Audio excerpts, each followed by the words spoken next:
அனைவருக்கும் வணக்கம். Welcome to Dharma academy.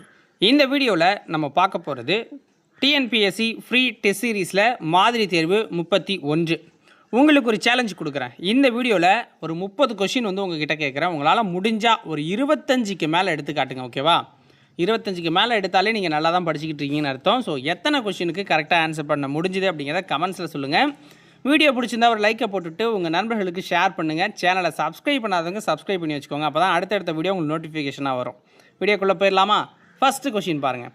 இந்தியாவில் அடிமை வம்சத்தை தோற்றுவித்தவர் யார்? இந்தியாவில் அடிமை வம்சத்தை தோற்றுவித்தவர் யார்? இந்த அடிமை வம்சத்துக்கு இன்னொரு பேர் என்ன? மம்லுக் வம்சம் அப்படின்னு சொல்லுவாங்க. இதை தோற்றுவித்தவர் யாருன்னா குத்புதீன் ஐபக் அவர்கள் தான்.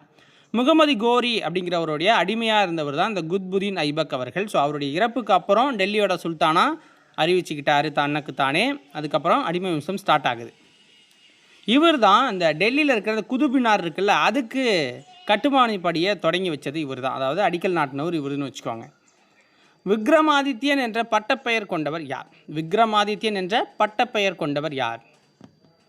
ஆன்சர் என்ன? இரண்டாம் சந்திரகுப்தர். இவர் குப்த அரசர்களில் ஒரு பேர் வாங்கின ஒரு அரசர், சிறந்த அரசர்னு வச்சுக்கோங்க. இவரோட காலத்தில் தான் இந்த பாகியான்னு சொல்லப்படுற சீன பயணியான பாகியான் இந்தியாவுக்கு வராரு. இவருடைய அமைச்சரவை தான் அந்த நவரத்தினங்கள் அப்படின்னு அழைக்கப்படுற 9 அறிஞர்கள் கொண்ட அமைச்சரவை. ஸோ நிறைய குறிப்பு சொல்லியிருக்கேன், நோட் பண்ணிக்கோங்க. ரொம்ப ரொம்ப முக்கியமானது. சும்மா வீடியோ பார்த்தோம் டிக் பண்ணோன்னு போயிட்டுருக்கக்கூடாது.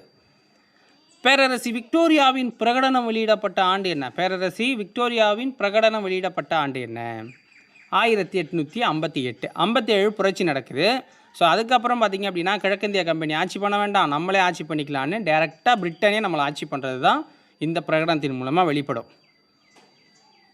இது அலகாபாத் தர்பார்னு சொல்லுவாங்க. அப்போ அந்த கூட்டம் நடக்கிற இடம். ஸோ அலகாபாத் தர்பாரில் கானிங் பிரபு இதை வெளிப்படுத்துகிறார். இந்தியாவில் பித்த நீர் சுரக்கிற இடம் என்ன? நம்ம உடம்புல பித்த நீர் சுரக்கிற இடம் என்ன?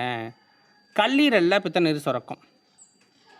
ஸோ மனித உடல்லையே மிகப்பெரிய சுரப்பி அப்படின்னா நம்ம கல்லீரல் தான் சொல்லுவாங்க. இது சுரக்கிறதுல தான் பித்த நீர் பித்தப்பையில் சேமிக்கப்படும். கொழுப்பை செரிக்கிறதுக்கு இதுதான் உதவும். ஓகே, இது குறையும் போது தான் கொழுப்பு அதிகமாக போகிறதுன்னு வச்சுக்கோங்க. அசாம் மாநிலத்தோட தலைநகர் என்ன? அசாம் மாநிலத்தோட தலைநகர் என்னென்னா திஸ்பூர் அப்படிங்கிற இடம் தான் அசாம் மாநிலத்தோட தலைநகரமாக இருக்குது. நிர்வாக தலைநகர் அசாமில் பெரிய நகரம் அப்படின்னா கவுகாத்தி தான். ஆனால் நிர்வாக தலைநகரமாக இருக்குது திஸ்பூர். கொத்தடிமை முறை ஒழிக்கப்பட்ட ஆண்டு என்ன? கொத்தடிமை முறை அப்படிங்கிறது ஒழிக்கப்பட்ட ஆண்டு என்னென்னா 1976ஆம் ஆண்டு ஒழிக்கிறாங்க. பாண்டட் லேபர் சிஸ்டம் அபாலியேஷன் ஆக்ட் அப்படின்னு சொல்லுவாங்க. இதை அசிட்டிலினை பலப்படியாக்கும் போது கிடைப்பது என்ன? அசிட்டிலினை பலப்படியாக்கும் போது கிடைப்பது என்ன? பென்சின் கிடைக்கும். பென்சின் கிடைக்கும். அதாவது அசிட்டிலின் வாயுவை செஞ்சூட்டு நிலையில் இருக்கும்போது ஒரு இரும்பு குழா வழியாக செலுத்துவாங்க. அது பலப்படியாக பென்சீனை தரும். வரதட்சணை தடை சட்டம் கொண்டு வரப்பட்ட ஆண்டு என்ன? வரதட்சணை தடை சட்டம் கொண்டு வந்தது 1961 மே மாதத்தில் 20ஆம் தேதி கொண்டு வந்தாங்க. மே மாதம் 20ஆம் தேதி இந்த சட்டம் இயற்றப்படுது. ஓகேங்களா?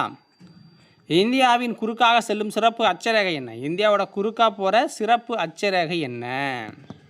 கடகரேகை தான். கடகரேகை தான். இது இந்தியாவில் ஒரு 8 மாநிலங்கள் வழியாக போகும் குறுக்க. இதுதான் இந்தியாவை 2 சமபாகங்களாக பிரிக்கும். ஓகேங்களா? வங்க பிரிவினை எப்பொழுது ரத்து செய்யப்பட்டது? 1905 வங்க பிரிவினை நிகழ்ந்துச்சுன்னு நம்ம படிச்சிருப்போம். அது எப்போ அந்த ஸ்கீம் ரத்து செய்யப்படுதுன்னா 1911. 1905 கர்சன் பிரபுவால் இது பிரிக்கப்படுது. 1911 ஹார்டிஞ்ச் பிரபு, ஓகேங்களா, ஹார்டிஞ்ச் அப்படிங்கிற பிரபுவால் இது மீண்டும் இணைக்கப்படுது. இப்போ தான் நம்ம இந்தியாவோட தலைநகரமாக கல்கத்தா இருந்துச்சு அது வரைக்கும். அதுக்கப்புறம் தான் டெல்லிக்கு மாற்றப்படுது. நியூட்ரானை கண்டுபிடிச்சது யார்? அப்படின்னா ஸோ ஒரு கொஷினை விட்டுட்டு வந்துட்டோம். ஓகேங்களா? அதை பார்த்துட்டு வந்துடுவோம். வங்க பிரிவினை அது முடிச்சா. விலங்குகளால் நடைபெறும் மகரந்த சேர்க்கை எவ்வாறு அழைக்கப்படுது? விலங்குகளால் நடைபெற மகரந்த சேர்க்கை எப்படி அழைக்கப்படுதுன்னா சூஃபில்லி அப்படின்னு அழைக்கப்படுது. சூஃபில்லி அப்படின்னு சொல்லுவாங்க. அதாவது காற்று மூலம் பரவுச்சுன்னா அது அனிமோஃபில்லி, பறவைகள் மூலம் பரவுச்சுன்னா ஆர்த்தினோஃபில்லி, பூச்சிகள் மூலம் பரவுச்சுன்னா என்டோஃபில்லி அப்படின்னு சொல்லுவாங்க. என்டமோஃபில்லி அப்படின்னு சொல்லுவாங்க. அப்போ இது எது விலங்குகள் மூலமாக போச்சுன்னா சூஃபில்லி அப்படின்னு சொல்லப்படுது. இப்போ விலங்குகள் அனிமல் அப்படின்னு வச்சுக்கோங்க. ஓகேங்களா? சாரி, சூஃபில்லி இங்கே இருக்குது பாருங்கள்.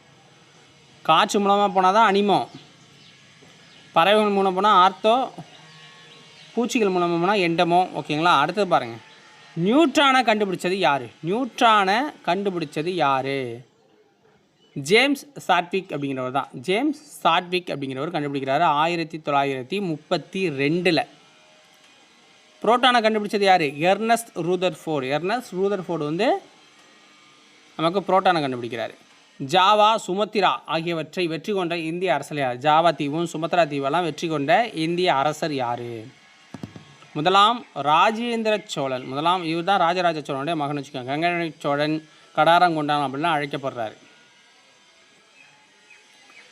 கடற்படையின் தலைமை அலுவலர் யார்? கடற்படையோட தலைமை அலுவலர் அப்படின்னு சொல்லப்படுறது யாருன்னா அட்மிரல் தான் தலைமை பதவியில் இருப்பார், தலைமை அலுவலராக இருப்பார்.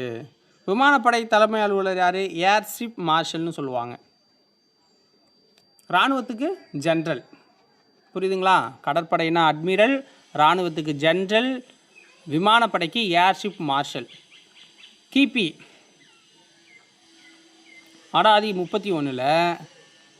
1931 காந்திஜி 2வது வட்டமேசை மாநாட்டில் பங்கேற்ற போது இங்கிலாந்தின் பிரதமர் யார்? அதாவது 1931 தான் ஆடாதின்னு எழுதிவிட்டேன், பார்த்துக்கோங்க, அதை மட்டும் மாற்றிக்கோங்க. யார் அப்படின்னா ராம்சே மெக்டொனால்டு அப்படிங்கிறவர். ராம்சே மெக்டொனால்டு இவர் தான் அந்த வகுப்பு வாரி பிரதிநிதித்துவத்தை அறிவிக்கிறார். காந்திஜி அவர்கள் கலந்து கொண்ட ஒரே வட்டமேஜை மாநாடு 2வது வட்டமேஜை மாநாடு தான். பின் வருவனவற்றில் எது அரசின் 4 ஆக்கக்கூறுகள்னு கேட்குறாங்க. 4 ஆக்கக்கூறுகள். ஸோ பாருங்கள், மக்கள் தொகை, நிலப்பரப்பு, அரசாங்கம் மற்றும் இறையாண்மை, இதுதான் அரசோட 4 ஆக்கக்கூறு. நிலக்கரியை பயன்படுத்தி உற்பத்தி செய்யப்படும் மின்சாரம் என்ன? நிலக்கரியை பயன்படுத்துறதால உருவாகிற மின்சாரத்தை நம்ம அனல் மின்சாரம் அப்படின்னு சொல்லுவோம். இந்திய அரசு யானை பாதுகாப்பு திட்டத்தை துவங்கிய ஆண்டு என்ன? இந்திய அரசு யானை பாதுகாப்பு திட்டத்தை துவங்கிய ஆண்டு என்னன்னா 1992. ப்ராஜெக்ட் எலிஃபண்ட் அப்படின்னு சொல்லப்படுறது. புலிகள் பாதுகாப்பு திட்டம் 1973 கொண்டு வந்தாங்க. இந்தியாவின் மிக உயர்ந்த நீதித்துறை அங்கம் எது? இந்தியாவோட மிக உயர்ந்த நீதித்துறை அங்கம் அப்படின்னா உச்ச நீதிமன்றம் தான். இது டெல்லியில் இருக்குது. கிபி 1917 நடைபெற்ற சம்பரன் அறப்போரில் கலந்து கொண்டவர் யார்? கிபி 1917 நடைபெற்ற சம்பரன் அறப்போரில் கலந்து கொண்டவர் யார்? மகாத்மா காந்தி அவர்கள். மகாத்மா காந்தி. காந்திஜி இந்தியாவில் தலைமையேற்ற முதல் போராட்டம்னா இந்த சத்தியாகிரகம் தான். பீகாரில் உள்ள விவசாயிகளுக்காக தீன்காதியா அப்படிங்கிற முறையில் போராடினார். தீன்காதியாங்கிற முறைக்கு எதிராக போராடினார். ரவுலட் சட்டம் கொண்டு வந்தபோது அரசு பிரதிநிதியாக இருந்தவர் யார்? ரவுலட் சட்டம் கொண்டு வந்தபோது அரசு பிரதிநிதியாக இருக்கிறது யாருன்னா செம்ஸ்போர்டு அப்படிங்கிறவர் தான். 1919 ரவுலட் சட்டம், கருப்பு சட்டங்கிறது கொண்டு வராங்க. இதுக்காகத்தான் போராட்டத்துக்காக ஜாலியன் வாலாபாக் அப்படிங்கிறது நடக்குது. கீழ்கண்டவர்களில் யார் தீவிரவாதி இல்லை? கீழ்கண்டவர்களில் யார் தீவிரவாதி இல்லைன்னா சுதேந்திரநாத் பாலாஜி தீவிரவாதி இல்லை. மற்றபடி திலகர், வஉசி, அரவிந்த் குஷ்லாம் இவங்கெல்லாம் தீவிரவாத பிரிவுக்கு மாறிட்டாங்க. இந்த சுதேந்திரநாத் பாலாஜிங்கிறது ஒரு மிதவாதின்னு வச்சுக்கோங்க. Robert William D Ashe Vanchinathan சுட்டு கொன்ற இடம் என்ன? மணியாச்சியில் சுட்டு கொள்கிறார். எப்போ? ஜூன் மாதம் 17ஆம் தேதி 1911 சுட்டு கொள்கிறார். பாலிவுட்டின் உதரவிதானம் எந்த மண்டலத்துடன் தொடர்புடையது? பாலிவுட்டு கிடையாதுங்க, பாலூட்டியோட உதரவிதானம். ஓகேங்களா. ஆன்சர் என்ன? சுவாச மண்டலம். ஸோ கொஞ்சம் ஸ்பெல்லிங் மிஸ்டேக் இருக்குது, அட்ஜஸ்ட் பண்ணிக்கோங்க.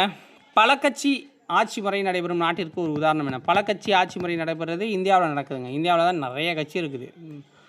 கொடுக்கெடுத்தவெல்லாம் கம்பெடுத்தவெல்லாம் சண்டைக்காரங்கிற மாதிரி நிறைய கட்சிகள் இருக்குது. அடுத்து பாருங்கள், பட்டுப்புழு உணவாக உண்பது எதை? பட்டுப்புழு அதிகமாக உணவாக இருக்கிறது மல்பரி இலைகள் இருக்குது. பட்டுப்புழு வளர்ப்புக்கு செரிகல்ச்சர் அப்படிங்கிற ஒரு பேர் இருக்குது.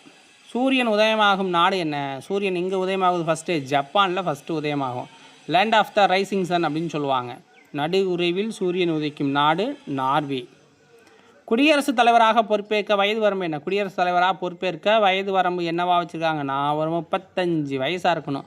ஆளுநராக பொறுப்பேற்கணுன்னாலும் இந்த 35 வயது இருக்கணும். நீ ஒரு எம்பியாவோ இல்லை பிரதமராகவோ ஆகணும்னா 25 வயசு. இந்திய அரசியலமைப்பு சட்டத்தின் தந்தை என குறிப்பிடப்படுபவர் யார்? இந்திய அரசியலமைப்பின் சட்டத்தின் தந்தை என குறிப்பிடப்படுபவர் யார் அப்படின்னு பார்த்தீங்கன்னா டாக்டர் பி.ஆர். அம்பேத்கர் அவர்கள். வரைவு குழு தலைவராக இருந்தவர். கீழ்கண்டவற்றில் எது அடிப்படை உரிமை கிடையாது? கீழ்கண்டவற்றில் எது அடிப்படை உரிமை இல்லைன்னா சொத்துரிமை அடிப்படை உரிமை கிடையாது. ஏன்னா அதுக்கு முன்னாடி சொத்துரிமை அடிப்படை உரிமையாக தான் இருந்துச்சு. 1978 44வது சட்டத்திட்டத்தின் மூலமாக அந்த அடிப்படை உரிமையிலேருந்து அதை தூக்கிட்டு விதி 300A அப்படிங்கிறதுல ஒரு சாதாரண ஒரு சட்ட உரிமையாக மட்டும் அதை வச்சுருக்காங்க. ஓகேங்களா? ஏன்னா ரோடு கீடு போட்டால் இடம் தரமாட்டேன் நட முடிக்கிறானோ ஃபாரின் மாதிரி அதை காலி பண்ணுறதுக்கு அப்படிங்கிறதுக்காக கொண்டு வந்தது தான். வீடியோ பிடிச்சிருந்தா ஒரு லைக்கை போட்டுட்டு சேனலை சப்ஸ்கிரைப் பண்ணி சப்போர்ட் பண்ணுங்கள் மக்களே. நாளைக்கு வேறொரு வீடியோ பதிவில் உங்களை சந்திக்கிறேன். நன்றி, வணக்கம்.